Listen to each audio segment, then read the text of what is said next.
afternoon, Candace. Thanks for joining us. We will start with Annie Cotswold. Am I unmuted? Can you guys hear me? I think you're muted, Candace. Yeah, I know. I'm trying to. Okay, found it. Figured it out. Hey, Candace. Thanks for your time.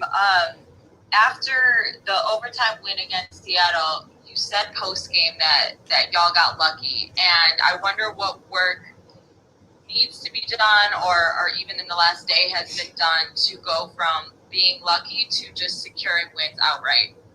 All right, to be honest with you, like there's going to be games where there are other teams that I've played against that have gotten lucky against us. So lucky is not necessarily a bad thing. I think obviously we want to change the energy level. We want to start better. I think that's the biggest thing is our starting group has to start the game better. I mean, having 6 points with 3 minutes or 4 minutes left and depending on Allie Quigley coming in and hitting 3 threes in the first quarter, we can't do that. But at the same time, I think not making excuses. It's our first game back after a long, long break. I know everybody was facing that same thing. So sometimes in those games, you do have to get a little lucky. So it wasn't meant like, it was necessarily a terrible, terrible thing. Got you. So then other side of that, how much confidence or what was the feeling that's sparked that's given the team, as you continue this second portion of the season, getting a win like that?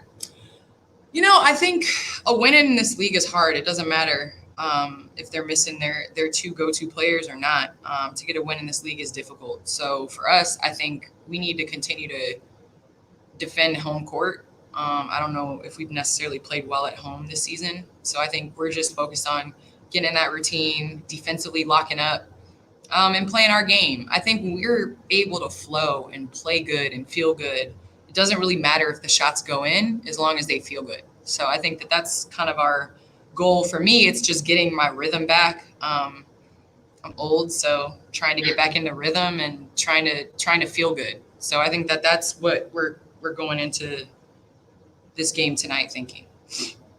Got you. And then last thing for me, I know from talking to other players on the team, there's been an emphasis on limiting teams' shots from three. And so specifically tonight going against the Wings, who are, second in the league in three-point percentage, how much of a focus has that been this week, or what kind of emphasis has been put on that this week? And where do you feel like you all are at in terms of stepping it up defensively from three-point range? I mean, I definitely think that's an area that we can improve in. The way the game is going now, statistically, teams that shoot well from outside, usually win. So for us to try to limit those high percentage shots, which are catch and shoots. So we just want to limit, contest, and make it difficult for them. I mean, I think defensively, we've been all right this year. I don't know depending on what rating you're looking at, but top 3 in the league. But we got to start kind of making those come out as wins. So I think that's been our focus, is just to kind of close out games on the defensive end as well. Awesome. Thanks, Candace. Thank you. Megan? Hi, Candace. Second part of this season now coming into things, you guys did a great job of, like you mentioned, finishing that game against Seattle. How much do you feel like this team is really starting to come together the way you all pictured it at the beginning? I mean, we had a time to practice with each other. The beginning of the season, throughout the season, even the break was kind of, people were in and out. And that's how it's kind of been all season. We've had to adjust. And this break, we've had a chance to really play with each other and get to know each other's game a little bit. So I think that's going to help us. It may not necessarily show up right now, but I think as we continue to play, it'll show up more. Last one for me, as you guys close out the second half of the season, making a run for the playoffs. As someone who's won a championship, what do you focus on right now as a team? What are you guys talking about, and how close of attention are you paying to this seeding right now? I think it's important to obviously get a top seed until things change in the WNBA where it's not a single game elimination. I take our chances in a series, and I think most teams would take their chances in series. So obviously seeding does matter. But also at the same time, you just want to be playing really good basketball. And I think that this team, this mentality, we can turn this around, and to still be 11-10 and still be within striking distance of getting a top seed. I think it says a lot about how competitive the league is. And we've got some tough games obviously coming up, but it's going to prepare us.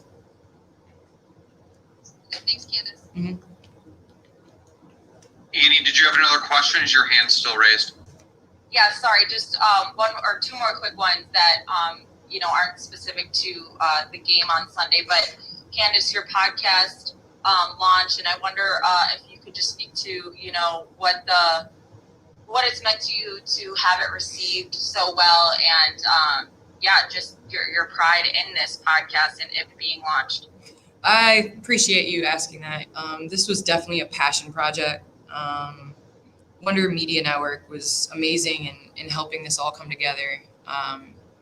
Robin Roberts being executive producer helped pushing this, and hopefully just everybody understands parenthood is the most important job to me, second to none. And I think just we've understood how important it is to have these conversations surrounding a lot of different topics, but to be able to have these conversations with parents and to understand that there's no blueprint, but if we can all communicate, like I learned so much. I turned on my Instagram feed and I saw, that someone was going to therapy with their 13-year-old daughter to kind of like combat some of the teen drama that you would get. And so my daughter and I are going to do that. We're going to just go talk things out, even though I feel like everything's fine, but I still want her to continue to have an open line of communication. I would have known that if Jessica Alba wouldn't have shared that about her and her daughter. So I think it's just about having conversations. I've had amazing conversations with Tia Mowry, with Miranda Kerr is a new episode that's dropping today. And our conversation is surrounding co-parenting, which is a lot of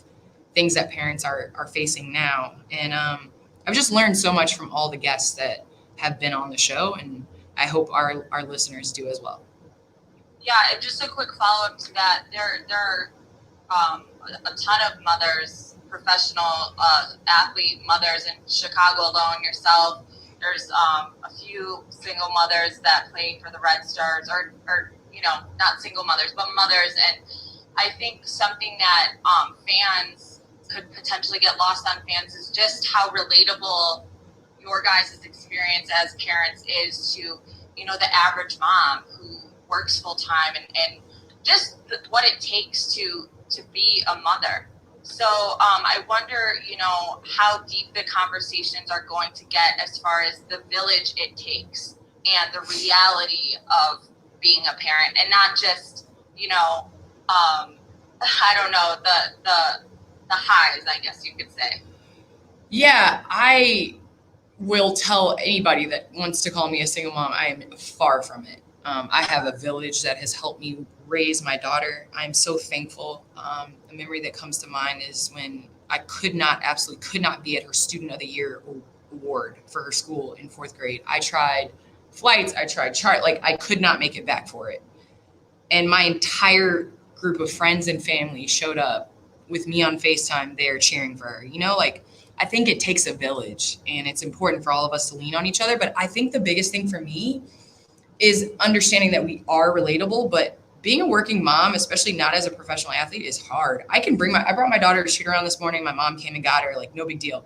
Try doing that in the corporate America. It's more difficult. So I think just having these conversations will change the way that we look at working parents, and will change the kind of infrastructure that's in place in our work to allow working parents to be more involved with their kids. Definitely. Thanks, Candace. I appreciate it. Thank you.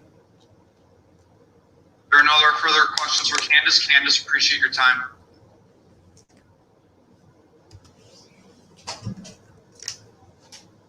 We will have, so if you have a question for Ruthie Hebert, please raise your hand and you'll be called on. Thank you.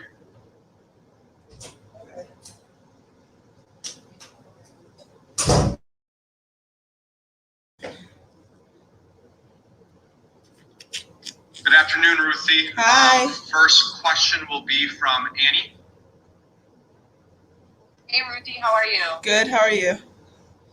I think you're muted still. Okay. How about now? Good, I can hear you now. Perfect. Sunday's game was the most viewed WNBA regular season game since 2012. Dang. It had over 750,000 viewers. You know, we talk a lot about the importance or just the significance that statistics like that carry and the feelings that you all get when you see something like that. So, you know, when you hear that, what pride do you take in that? And also, what do you want to say to people that, you know, it's like, just give us the time, the space, and that those are the numbers that It's just show so up. it's so cool to be able to know that, you know, a lot more people are tuning in and supporting us and stuff like that. So it's just, you know, it makes me smile that people are interested and want to watch, and, you know, it makes it even better that we won that game. So it's just nice to know. Definitely. And then as the second portion of the season, you know, unravels or, you know, gets going here, what is a focus for you, you know, as a significant member of this team coming off the bench? What has been a focus for you in terms of your productivity? Yeah, just to bring energy, no matter if we're up 20, down 20, no matter what, just to bring energy, bring positive energy onto the court and do what I can do best, you know, rebound, roll to the basket, and just help out the team. Definitely. Thanks, Ruthie. Yeah. There are no other further questions for Ruthie. Ruthie, short and sweet. Appreciate Thank it. you. And we'll be talking to you all tonight with Coach James Wade. Thank you.